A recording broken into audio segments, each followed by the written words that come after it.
Halo, Assalamualaikum warahmatullahi wabarakatuh. Perkenalkan, saya Rosipa dengan nomor absen 29. Di sini saya akan mendongeng tentang persahabatan yang dijalin oleh burung dan kelinci.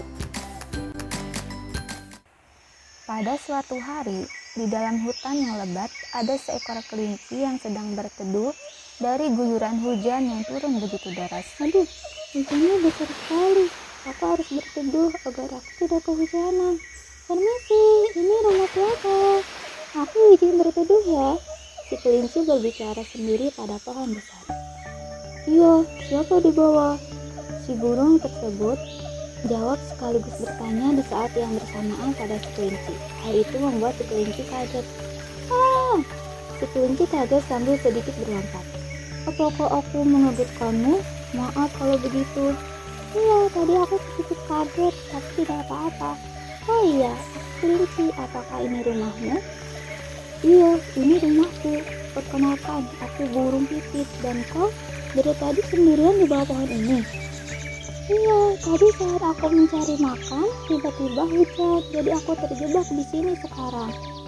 Oh, kasihan sekali. Apakah kau kedinginan? Aku bisa membantu agar kau tidak kedinginan. Iya, sedikit. Oke, tunggu sebentar di sini ya. Siap, Kapten, sambil mengangkat tangan. Si burung pun terbang ke atas untuk mengambil beberapa daun besar. Ini, kau bisa menggunakannya untuk berselimut. Terima kasih banyak burung pipit. Kau begitu baik sekali. Tidak apa, sudah sewajarnya kita saling membantu kan? Apakah kita bisa menjadi sahabat sekarang? Sambil memajukan satu tangannya. Wow, tentu saja. Aku sangat senang sekali kalau kita menjadi sahabat.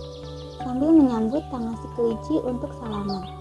Dan akhirnya, si burung dan si kelinci menjadi sahabat untuk selama-lamanya. Dongeng pun tamat.